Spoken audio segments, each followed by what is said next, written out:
Alright, so I think what we need to do is from this point, I wanted to, the other thing I wanted to talk about. Well, I always thought that, you know, not having a plan with Ed's wheel, because I didn't, you know, understand exactly what it was for and what it's doing. I figured I'd come up with a plan, and pretty much with the plan, this drawing came out of it. And this is what I have as far as a plan. Okay, guys?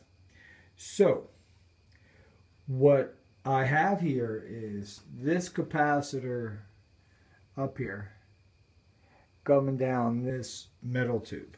Okay? And there's going to be one of these guys. Okay? Not with that wire, but it's going to be an air coil going down the center of this iron, and the top of the coil is going to be connected to the positive of the capacitor going down through the tube. And at the bottom here, I'm going to drill a hole and have the bottom of that coil come out, and it's going to go to a bolt. And so right here we're going to create a spark gap, and we'll have adjustments on there with the acorns, and it'll go to the motor block. So that's that one there. And then the second one is going to be lined up, because see these magnets here, that right there, we're going to say that is the plus, okay? And whatever it is, plus or minus, but just going to say it's the plus. So if that's the plus, straight over here on this pole here, the negative needs to be hitting on this side right here. We're going to have the same setup. That pole over here, capacitor on top, with the coil going down the bottom, with another spark gap going right off of this here. We're going to do a spark gap, okay? And that's going to be spark gap number 2. And then the most important coil is going to be the motor block, because the motor block itself is going to be the third coil.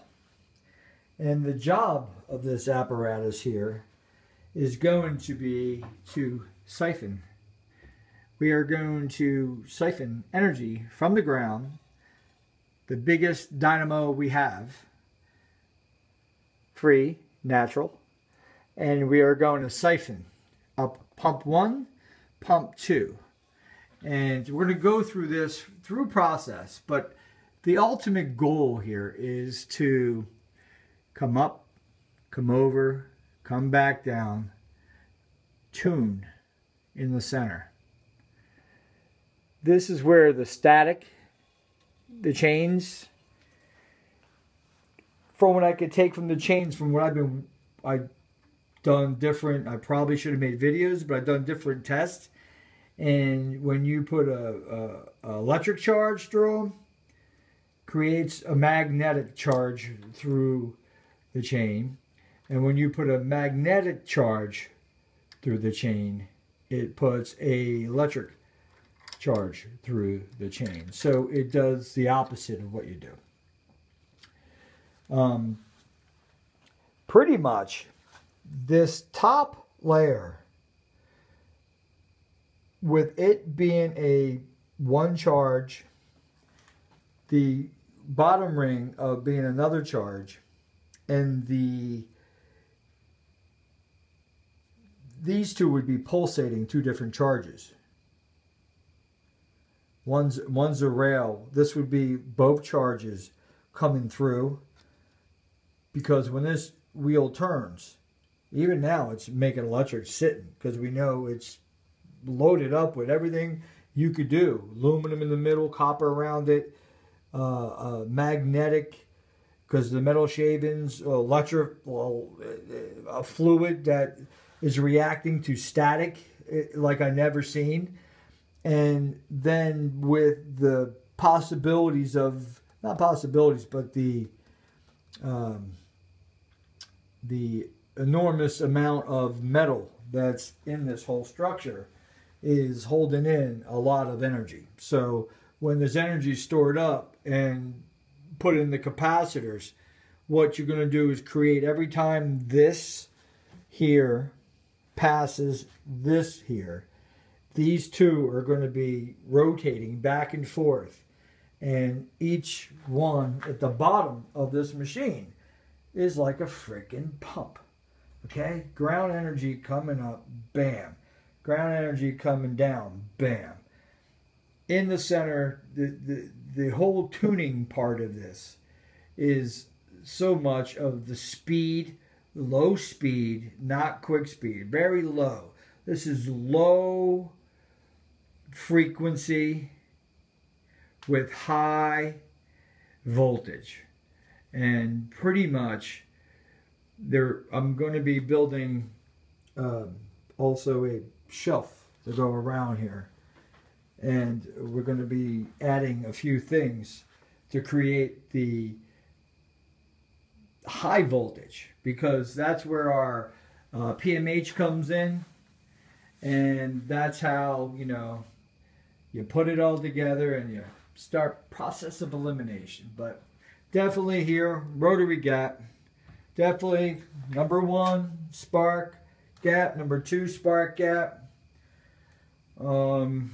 What else can I say from there, guys? It's been a good journey. And I'm loving this, man. This is experiment. Let me see. What do we got here? I just want to do something. So there's another thing here, too, is pretty much agitating and maybe putting the pulse back and forth. Maybe having it turn real slow. And every time it needs to turn over, it releases a spark gap. All right, guys. Well, you have a good day. And, oh, here you go.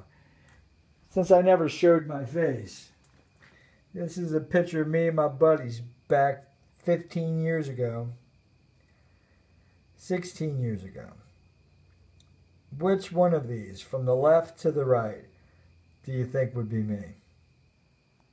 Number 1, number 2, number 3, or number 4? Which one is me?